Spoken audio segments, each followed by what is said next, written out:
Thank you so much आप लोगों को कि इतनी देर किसी को बैठ के सुनना सबसे बड़ी बात ये होती है, क्योंकि जब वहाँ पे हम बैठ के किसी को सुनते हैं तो उतना पेशेंस रखना पड़ता है, ये मुझे लगता है। और एक्चुअली मैं 26 साल की हूँ। 2011 में चलती ट्रेन से मुझे कुछ बदमाशों ने, मैं वॉलीबॉल चैंपियन भी रह चुकी हूँ, 2011 में चलती ट्रेन से मुझे बदमाशों ने एक गोल्ड चेन पहनी थी, चलती ट्रेन से मुझे उठा के बाहर फेंक दिया था। लखनऊ से दिल्ली आ रही थी मैं। कंपार्टमेंट में बहुत सारे, जनरल कंपार्टमेंट था, बहुत सारे लोग थे, किसी ने मना नहीं किया। एक प्लेयर का जो स्पिरिट होता है वो अपने आप, जब कोई छीनने की कोशिश करता कुछ भी, वो देता नहीं है। तो मेरे में भी था, मैंने मना किया और उन्होंने मुझे चलती ट्रेन से, वो 4-5 थे, उन्होंने बाहर फेंका। दुर्भाग्य ये था कि उसी समय दूसरी ट्रैक से ट्रेन आई और मैं उस ट्रेन में टकराई, फिर नीचे गिरी, दोनों ट्रेनें निकल गईं। कुछ देर बाद मैंने हाथ को ऐसे रख के उठने की कोशिश किया तो देखा कि मेरा पैर कट चुका था। थाई को उठा के देखा, मेरा पैर ऐसे जीन्स में लटका हुआ था, ब्लड फोर्सफुली निकल रहा, दूसरे पैर की हड्डियाँ टूट टूट के बाहर निकल चुकी थी। पूरी रात मैं चिल्लाती रही ट्रैक पे, छोटे छोटे पत्थर होते ऐसे चिल्लाती रही कि कोई बचा ले, कोई बचा, कोई नहीं आया बचाने। और जब पूरी रात चिल्लाते चिल्लाते इतना कि मुझे दिखाई भी देना बंद हो गया, जब ट्रेन आता था तो वाइब्रेट होता था। इतना ही नहीं, फ्री का इनविटेशन भी लोगों को मिल गया था, कुछ लोगों को। ट्रैक पे आपने ट्रेन की ट्रैक पे छोटे छोटे चूहे देखे होंगे, मेरे कटे हुए पैर पे आग के मेरे पैर कुतर रहे थे। मैं ब्रेन कॉन्शियस मेरा पूरा काम कर रहा था मेरे, लेकिन बॉडी में कोई भी मूवमेंट नहीं था। पूरे पल में वही चीज़ें सोच कि कैसे मैं अपने आप को कैसे बचा पाऊँ। लेकिन करीब पूरी रात ऐसे बीता। सुबह गांव वालों ने मुझे बरेली डिस्ट्रिक्ट हॉस्पिटल यूपी में है, वहाँ पे हुआ था ये। सुबह गांव वालों ने मुझे उठाया, डिस्ट्रिक्ट हॉस्पिटल ले जाके रखा। तो फार्मासिस्ट, डॉक्टर, सीएम, जितने लोग थे आपस में बातें कर रहे, अरे हमारे पास तो एनेस्थीसिया नहीं है, ब्लड नहीं है, इसका इलाज शुरू करें तो हम कैसे करें। मुझे भी नहीं दिखाई तो नहीं, लेकिन मेरा सुनाई दे रहा था सब कुछ वहाँ पे। कहाँ से हिम्मत आई मुझ में, मुझे भी नहीं पता। मैंने बोला वहाँ पे कि सर जब मेरा पूरा पैर कटा, तब मैंने इतनी देर रेलवे ट्रैक पे थी, मैं उस चीज़ को बर्दाश्त किया, तो अभी तो आप मेरे अच्छे के लिए मेरे पैर काटेंगे। शायद आपको यकीन नहीं होगा, या फिर कभी आप लोगों ने ये चीज़ नहीं देखी, कोई डॉक्टर या फार्मासिस्ट अपना ब्लड दे के किसी पेशेंट को बचाया। मेरी इस बात को सुनने के बाद वहाँ के डॉक्टर और फार्मासिस्ट दोनों ने एक एक यूनिट ब्लड दिया और मेरे पैर को बिना एनेस्थीसिया अलग कर दिया गया। आज भी मैं उस दर्द को महसूस करती हूँ। जब भी मैं जब बोलती हूँ तब मैं वो चीज़ें महसूस करती हूँ। उसके बाद जब बात मीडिया में आई, लोगों को पता चला कि रिमा नेशनल प्लेयर है, KGMC king George medical college Lucknow में एडमिट करा, लखनऊ से फिर sport minister, AIIMS trauma centre Delhi. तब तक सब ठीक ठाक चल रहा था, प्लेयर होने की वजह से अच्छा ट्रीटमेंट मिलना शुरू हुआ। करीब 4 महीने मैं एम्स में रही। एम्स में रहने के बाद जब मैं थोड़ा ठीक हुई, करीब 25 दिन बाद जब ठीक हुई, न्यूज़पेपर में गोल गोल लिख के अरे अरुणिमा के पास टिकट नहीं था, अरुणिमा ट्रेन से कूद गई। उसका खंडन किया घर वालों ने, फिर बोला कि अरुणिमा सुसाइड करने गई थी। जिस लड़की का शरीर का एक अंग कट चुका, पूरी जिंदगी का पता नहीं कि व्हील चेयर या बैसाखी या पता, यहाँ तक कि मेरे स्पाइन में 3 फ्रैक्चर था, मुझे ये भी नहीं पता था कि मैं बेड से उठ भी पाऊंगी कि नहीं। अंदाजा लगाया जा सकता, सिर्फ अंदाजा लगाया जा सकता है कि उसकी दिलो दिमाग पे क्या चल रहा होगा, उस परिवार की क्या स्थिति रही होगी जब जिस परिवार की एक यंग एज लड़की का इस तरीके का सिचुएशन हुआ हो। फिर भी कहते हैं कि जहाँ चाह होती वहाँ राह मिली जाती है।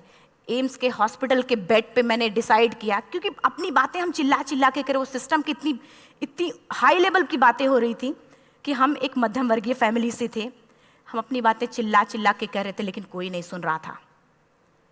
लेकिन कहते हैं मैंने अपने दिल, दिमाग, अंतरात्मा से ये चीज़ सोच लिया कि ठीक है, आज आपका दिन है, जितना चाहो बोल लो, एक दिन तो मेरा दिन आने वाला, मैं प्रूफ कर दूंगी कि मैं क्या हूँ, मैं क्या थी, ये मैं प्रूफ कर दूंगी।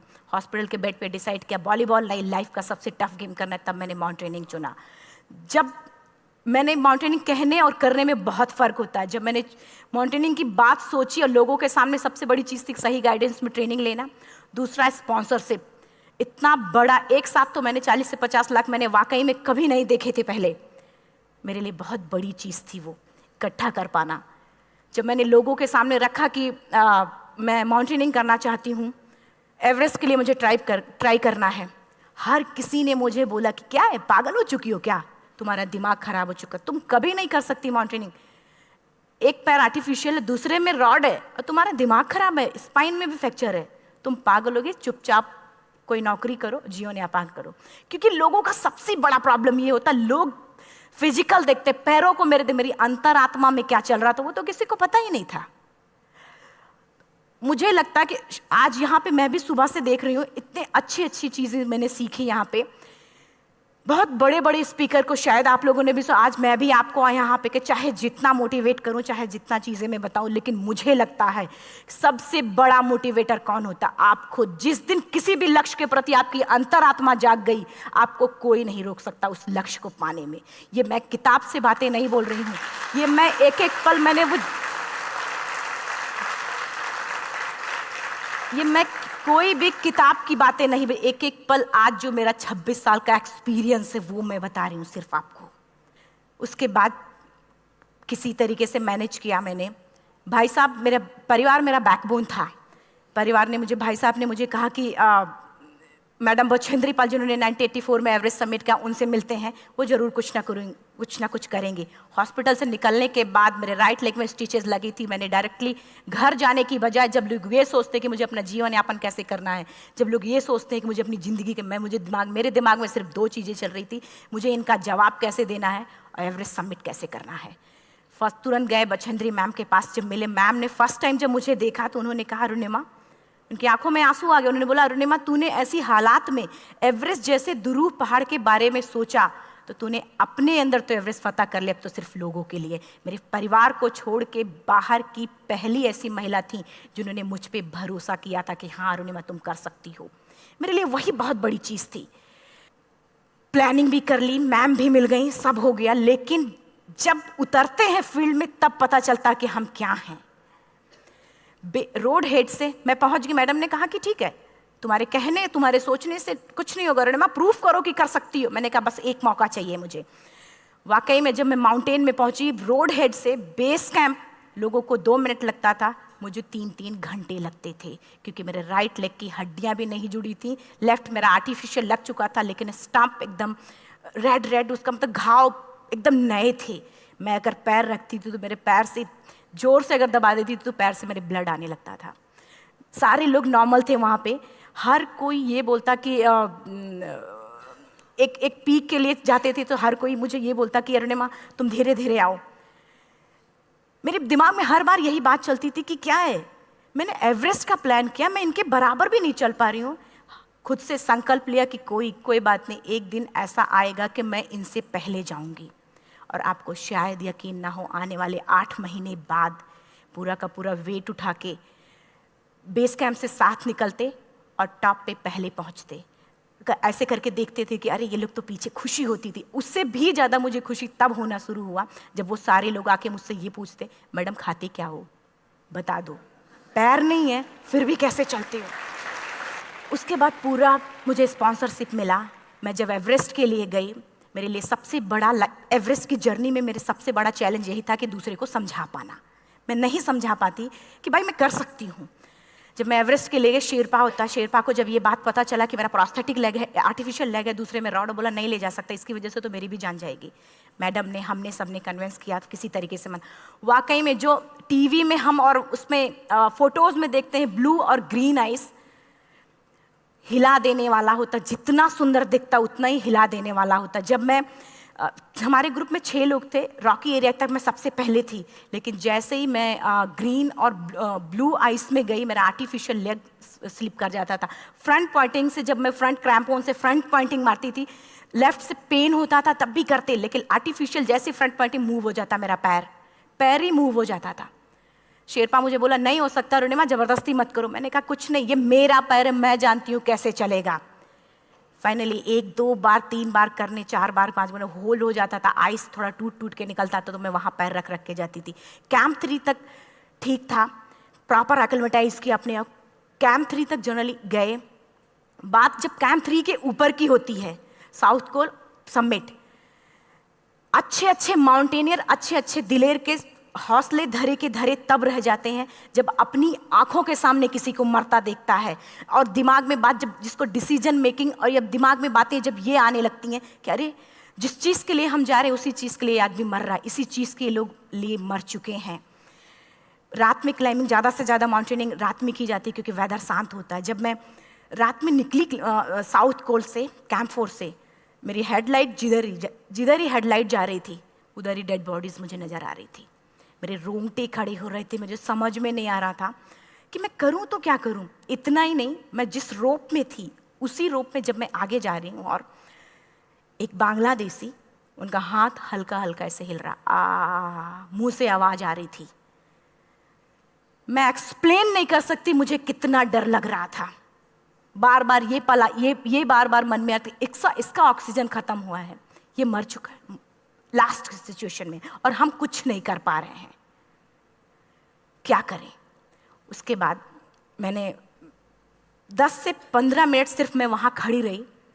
मैंने सिर्फ इतना बोला कि अगर आप सभी में से सभी ने एवरेस्ट सबमिट कर लिया तब तो ठीक है, अगर नहीं सबमिट किया है मैं सबके लिए एवरेस्ट सबमिट करूँगी और जिंदा वापस जाऊँगी। क्योंकि जैसा हम सोचते हैं हमारी बॉडी उसी तरीके से जनरेट करना शुरू करती है। मैंने डेड बॉडी, क्योंकि जा ही नहीं सकते थे किनारे से, उसी रोप में वो एंकर है, डेड बॉडी को लांगी और लांग के जाना शुरू किया। हिलेरी स्टेप साउथ समिट के करीब जब मैं खुद पहुंची, मेरे शेरपा ने एक जोर से झटका मुझे दिया कि अरुणिमा वापस चलो, तुम्हारा ऑक्सीजन खत्म हो रहा है। हिलेरी स्टेप के बाद एवरेस्ट समिट है, थोड़ा चलने के बाद एवरेस्ट समिट है। अगर कोई आपसे ये बोले, आप अपने टारगेट के इतने करीब हो, अगर कोई आपसे ये बोले कि अरुणिमा वापस चलो, कैसा लगता है? मैंने भी यही बोला, सर क्या बोल रहे हो आप, मैं नहीं जाऊंगी वापस। बोला अरुणिमा जिंदगी रही दोबारा ट्राई करना और एवरेस्ट समिट हो जाएगा दोबारा तुम्हारा। मैंने कहा नहीं, ये आप जिंदगी में गोल्ड चांस बार बार नहीं आते, लाइफ में कभी कभी आता है, ये आपके ऊपर आता, आप उसको पकड़ के रखते हो या फिर छोड़ देते हो। मैं अपना गोल्ड चांस कभी नहीं, क्योंकि मैं जानती थी मुझे स्पॉन्सरशिप बहुत मुश्किल से मिला, एक बार अगर मैं छोड़ देती दोबारा मुझे कभी नहीं मिलता। मैं बहुत अच्छी तरीके से जानती थी। मेरा फाइनली मुझे बछेंद्री मैम ने भी एक बार बात समझाई थी, मेरी माँ ने मुझे एक बात बताया था कि लाइफ में कभी कभी सिचुएशन ऐसी आती है जब सिर्फ आप अकेले होते हो, डिसीजन सिर्फ आपको लेना होता है। जहां पे भी होना, खड़े होकर हल्का सा पीछे मुड़कर देखना और ये सोचना कि आप एक एक कदम चल के यहां तक पहुंचे हो, सिर्फ अपना एक कदम आगे बढ़ाना, तुम देखना कुछ देर बाद तुम टॉप पे होगी। मेरे दिमाग में उनकी बातें वीडियो की तरह चल रही थी और सिर्फ एवरेस्ट का टॉप चल रहा था। मैंने शेरपा को पहले कन्विंस करने की कोशिश की कि भाई चल, कुछ नहीं होगा भाई चल। फाइनली जब वो नहीं माना, मैंने एक कदम आगे बढ़ाया, डिसीजन लिया कि नहीं, जाना ही जाना है। आगे बढ़े, करीब 1 से 1.5 घंटे बाद मैं टॉप पे थी। और इतना ही नहीं, आज भी मैं जितनी बार बोलती हूँ उतनी बार मैं महसूस करती हूँ, मेरे रोंगटे खड़े हो जाते हैं, मेरा दोनों हाथ ऊपर करके जोर जोर चिल्लाने का मन कर रहा कि इतनी जोर से चिल्लाऊं कि सबको बता दूं कि आज मैं टॉप ऑफ द वर्ल्ड पे हूं। उन लोगों को बता दूं जो लोग ये सोचते हैं, लड़की, दूसरे विकलांग, तीसरे मिडिल क्लास में, जो लोग एक बार हार के फिर दोबारा लड़ना नहीं चाहते, जो लोग हारने के बाद सोचते हैं कि हम दोबारा कुछ कर नहीं सकते, उन लोगों को मैं चिल्ला चिल्ला के टॉप से बताना चाहती थी कि नहीं, आप सब कुछ कर सकते हो। सिर्फ एक सोच की विकलांगता, हैंडीकैप आदमी यहाँ से होता है, यहाँ से नहीं। अगर यहाँ से जो आदमी विकलांग है तो नॉर्मल आदमी भी विकलांग है, जो अगर यहाँ से विकलांग है। चिल्ला चिल्ला के मैं बताना चाहती थी। मैंने शेरपा से कहा कि आप एक फोटो खींच लो, क्योंकि सारे लोग फोटो, अपना नेशनल फ्लैग का जो वैल्यू होती है ना, वो जो हम कहीं बाहर होते हैं तो पता चलता है। मुझे भी बहुत खुशी हो रही थी, फ्लैग को हग किया और बोला फोटो खींचो। बोला पागल हो गई है, तेरा ऑक्सीजन कभी भी खत्म हो जाएगा, नीचे चल। नहीं, फोटो खींच लो। फोटो खींचा उसने। वो तो अगली बार इतना तेज गुस्सा हुआ, मैंने उसको बोला कि भाई वीडियो भी बना ले। 8848 की हाइट पे ऑक्सीजन खत्म हो रहा है, आज हम भी हंस रहे हैं आप लोगों के साथ क्योंकि यहाँ पूरा ऑक्सीजन है। और 8848 की हाइट पे जब मुझे शेरपा, कोई भी शेरपा को बोलेगा भाई वीडियो बना, तो परेशान हो जाएगा, पागल हो चुकी क्या, तुम मर जाए, मैं जा रहा हूँ नीचे। मैंने कहा नहीं, कुछ नहीं होगा, आप बनाओ वीडियो। किसी तरीके से मन में 4-5 पेयर बैटरी रख के लेके गई कि डिस्पोजल कैमरा, एक अलग कैमरा, कि मतलब एक नहीं काम करेगा तो दूसरा करेगा, प्रॉपर प्लानिंग से। शायद आप लोग भी सोचो कि वाकई में लड़की को इतना बड़ा रिस्क लेने की क्या जरूरत थी, कि जिंदगी कभी भी जा सकती थी इसकी। लेकिन मैंने वो रिस्क लिया क्यों? क्योंकि मैं चाहती थी, कहीं ना कहीं से मेरे भी दिमाग में ये बात आ चुका था कि मैं जिंदा वापस ना जाऊं।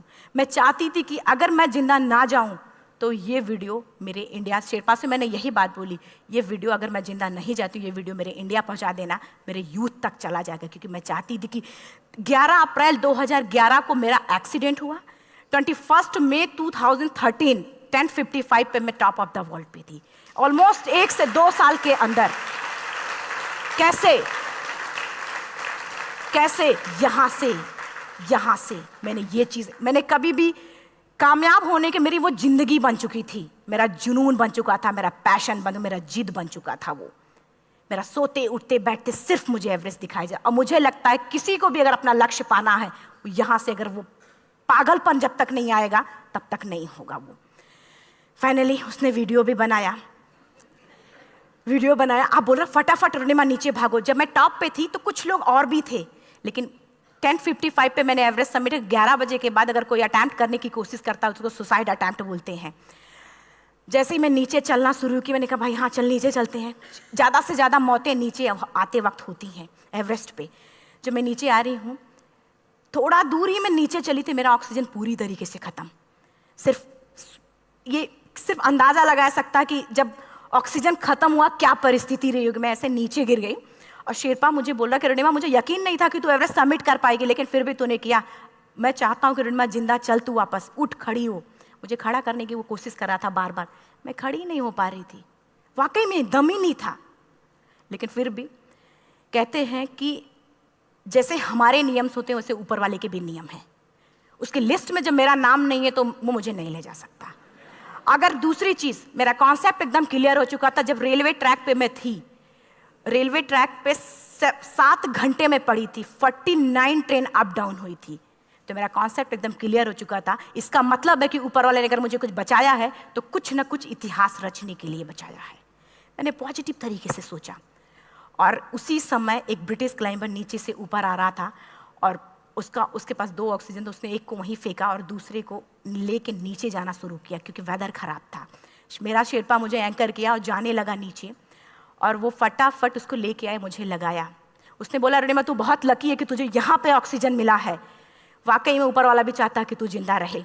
वो मुझे बार बार लकी लकी बोल रहा था। शायद आप लोग में से भी कोई होगा कि जो लक और भाग्य जैसी चीज़ों पे यकीन करता हो, या पता नहीं भी।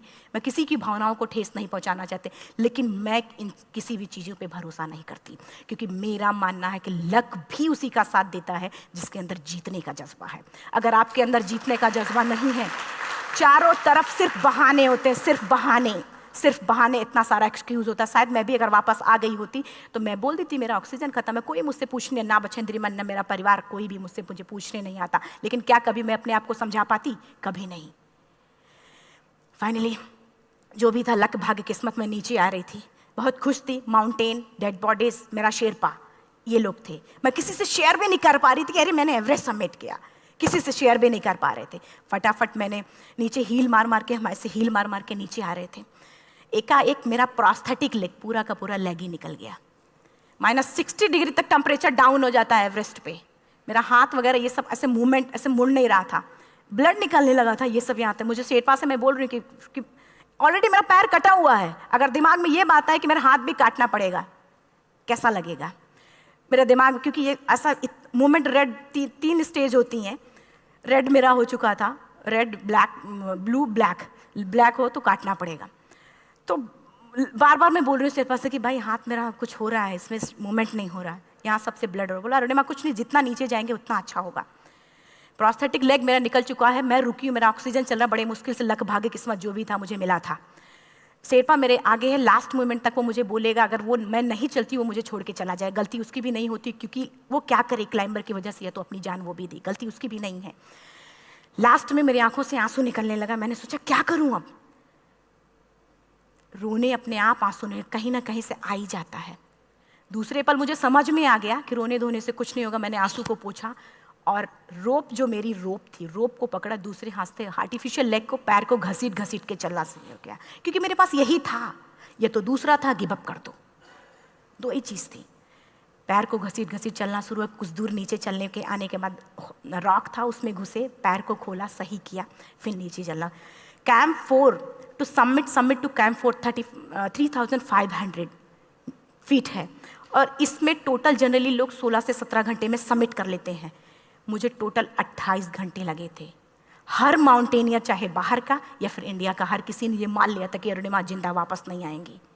हर किसी ने ये चीज़ मान लिया था। लेकिन मुझे लगता, जब मैं वापस साउथ पोल पहुंची, जब मैं टेंट का जिप खोला, मैंने हर किसी ने कहा कि अरे तू यहाँ है, हम तो सब सोच लिए थे तू चली गई। हर किसी ने ये बोला था। फिर सब खुशी मना रहे थे हम सब। देखिए, ये सब बताने का मेरा सिर्फ एक मकसद था कि सब कुछ हम में है, हम जैसा चाहें वैसा कर सकते हैं। ऑलरेडी टाइम हो चुका है। मैं एक चार लाइन की पंक्ति सिर्फ बोलूँगी।